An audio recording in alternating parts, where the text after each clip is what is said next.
ಕಾಂಗ್ರೆಸ್ ಸರ್ಕಾರ ಆಡಳಿತಕ್ಕೆ ಬಂದ್ರೆ ಹಿಂಗಾಗುತ್ತೆ. ಈ ಹಿಂದೆಯೂ ಕೂಡ ನಾಗಮಂಗಲದಲ್ಲಿ ಗಣೇಶನ ಮೆರವಣಿಗೆ ಸಂದರ್ಭದಲ್ಲಿ ಹೀಗಾಗಿತ್ತು. ಹಿಂದೂಗಳ ಧಾರ್ಮಿಕ ಭಾವನೆಗೆ ಧಕ್ಕೆ ಆಗ್ತಾ ಇದೆ. ಸರ್ಕಾರವೇ ಇದರ ಸಂಪೂರ್ಣ ಹೊಣೆಯನ್ನ ಹೊತ್ಕೊಳ್ಬೇಕು. ಹೀಗಂತ ಮದ್ದೂರು ಗಲಾಟೆ ಬಗ್ಗೆ ನಿಖಿಲ್ ಕುಮಾರಸ್ವಾಮಿ ಸ್ಟೇಟ್ಮೆಂಟ್ ಅನ್ನ ಕೊಟ್ಟಿದ್ದಾರೆ. ಕಾಂಗ್ರೆಸ್ ಇದ್ದಾಗಲೇ ಹಿಂಗೆಲ್ಲ ಆಗುತ್ತೆ. ನಾವಿದ್ರಲ್ಲಿ ಯಾವುದೇ ರಾಜಕಾರಣವನ್ನ ಮಾಡಕ್ಕೆ ನೋಡ್ತಾ ಇಲ್ಲ, ರಾಜಕಾರಣ ಮಾಡ್ತಾ ಇಲ್ಲ. ನಾವು ಎಲ್ಲಾ ಧರ್ಮಕ್ಕೂ ಗೌರವವನ್ನ ನೀಡ್ತಾ ಇದ್ದೀವಿ. ನಮ್ಮ ಜಿಲ್ಲೆ ನಾಯಕರನ್ನ ಭೇಟಿ ಆಗ್ತೀನಿ ಅಂತ ನಿಖಿಲ್ ಈ ಸಂದರ್ಭದಲ್ಲಿ ಹೇಳಿದ್ದಾರೆ. ಕಾಂಗ್ರೆಸ್ ಸರ್ಕಾರ ಆಡಳಿತದಲ್ಲೇ ಹಿಂಗಾಗುತ್ತೆ. ಕಳೆದ ಬಾರಿಯೂ ಕೂಡ ನಾಗಮಂಗಲದಲ್ಲಿ ಹೀಗೆ ಆಗಿತ್ತು. ಗಣಪತಿ ವಿಸರ್ಜನೆ ಸಂದರ್ಭದಲ್ಲಿ ಈ ಸಲವೂ ಹೀಗಾಗಿದೆ. ಅಂದ್ರೆ ಕಾಂಗ್ರೆಸ್ ಸರ್ಕಾರ ಒಂದ್ ಕಣ್ಣಿಗೆ ಬೆಣ್ಣೆ ಒಂದ್ ಕಣ್ಣಿಗೆ ಸುಣ್ಣ ಅಥವಾ ಒಡೆದು ಆಳುವ ನೀತಿಯನ್ನು ಅನುಸರಿಸ್ತಾ ಇದೆ ಕಾಂಗ್ರೆಸ್. ಒಂದೇ ಧರ್ಮದ ಪರವಾಗಿ ನಿಂತ್ಕೊಂಡಾಗ ಅವ್ರು ಹೆಚ್ಚಿಕೊಳ್ತಾರೆ, ನಾವೇನ್ ಬೇಕಾದ್ರೂ ಮಾಡ್ಬೋದು ಅನ್ನುವ ಉದ್ದಟತನ ಧಿಮಾಕು ಬರುತ್ತೆ. ಆಗ ಹಿಂಗೆಲ್ಲ ಆಗುತ್ತೆ ಅಂತ. ಗಣೇಶ ವಿಸರ್ಜನೆ ಕಾರ್ಯಕ್ರಮದಲ್ಲಿ ನಡೆದಿರುವಂಥ ಘಟನೆ ರಾತ್ರಿ 9:30 ಗಂಟೆಗೆ ನಮಗೂ ಕೂಡ ತಿಳಿದು ಬಂತು. ಇದು ಕಾಂಗ್ರೆಸ್ನ ಸರ್ಕಾರ ಆಡಳಿತಕ್ಕೆ ಬಂದಾಗಿಂದ ಇದು ಮೊದಲನೇ ಘಟನೆ ಅಲ್ಲ. ಈ ಹಿಂದೆಯೂ ಕೂಡ ಹಿಂದಿನ ವರ್ಷ ನಾಗಮಂಗಲದಲ್ಲಿ ಇದೇ ರೀತಿ ಒಂದು ಘಟನೆ ಆಗಿತ್ತು.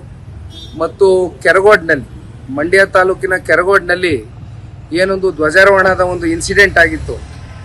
ಒಟ್ಟಾರೆಯಾಗಿ ಹಿಂದೂಗಳ ಧಾರ್ಮಿಕ ಭಾವನೆಗಳಿಗೆ ಪ್ರತಿಯೊಂದು ಹಂತದಲ್ಲೂ ಕೂಡ ಕಾಂಗ್ರೆಸ್ನ ಆಡಳಿತದಲ್ಲಿ ಇರ್ತಕ್ಕಂಥ ಜನಪ್ರತಿನಿಧಿಗಳು ಧಕ್ಕೆಯನ್ನು ಉಂಟು ಮಾಡ್ತಾ ಇರ್ತಕ್ಕಂಥದ್ದು ಬಹಳ ಸ್ಪಷ್ಟ.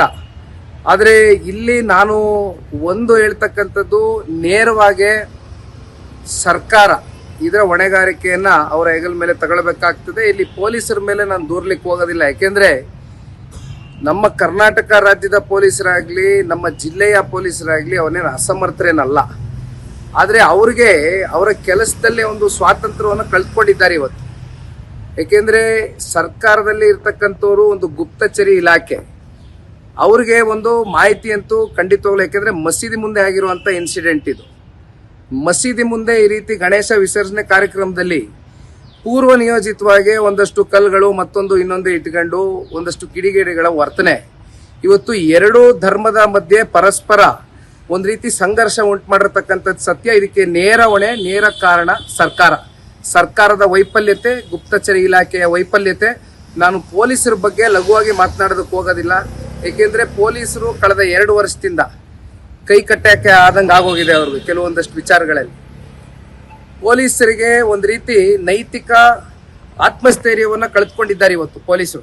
ಅದಕ್ಕೆ ನೇರ ಕಾರಣ, ನೇರ ಹೊಣೆ ಸರ್ಕಾರ. ಹಾಗಾಗಿ ನಾನು ಬೆಳಗ್ಗೆನೂ ಕೂಡ ನೋಡಿದೆ, ಗೃಹ ಸಚಿವರು ಅವರ ಹೇಳಿಕೆ ಏನು ಇಲ್ಲ, ಎವ್ರಿಥಿಂಗ್ ಇಸ್ ಅಂಡರ್ ಕಂಟ್ರೋಲ್, ಎಲ್ಲ ಅಂಡರ್ ಕಂಟ್ರೋಲ್ ತಗೊಂಡ್ಬಂದ್ಬಿಟ್ಟಿದೀವಿ ಅಂತ ಬಹಳ ಕೂಲ್ ಆಗಿ ಮಾತನಾಡಿದ್ದಾರೆ. ಆದರೆ ಒಂದು ನಾವಿಲ್ಲಿ ತಿಳ್ಕೊಬೇಕಾಗಿರ್ತಕ್ಕಂಥದ್ದು, ಏನು ನಾಗಮಂಗಲದಲ್ಲಿ ಇನ್ಸಿಡೆಂಟ್ ಆಯಿತು, ಕೆರಗೋಡಲ್ಲಿ ಇನ್ಸಿಡೆಂಟ್ ಆಯಿತು, ಇವತ್ತು ಮದ್ದೂರಿನ ನಗರದಲ್ಲಿ ರಾಮ್ ರಹೀಂ ನಗರ ಇನ್ಸಿಡೆಂಟ್ ಏನಾಗಿದೆ, ಇಲ್ಲಿ ಈ ಇನ್ಸಿಡೆಂಟ್ ಆದ ಬಳಿಕ ರಾಜಕೀಯವಾಗಿ ಕೆಲವೊಂದಷ್ಟು ಜನಗಳಿಗೆ ಇದರಿಂದ ಲಾಭ ಉಂಟಾಗಬಹುದು.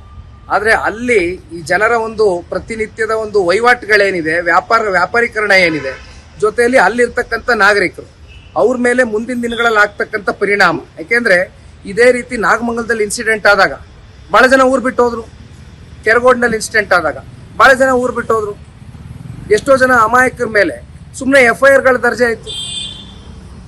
ಅಂತಿಮವಾಗಿ ಇಲ್ಲಿ ಅನುಭವಿಸ್ತಕ್ಕಂಥವ್ರು ಅಲ್ಲಿ ಸ್ಥಳೀಯ ನಾಗರಿಕರೇ ಹೊರತುಪಡಿಸಿ ಇನ್ಯಾರೂ ಅಲ್ಲ.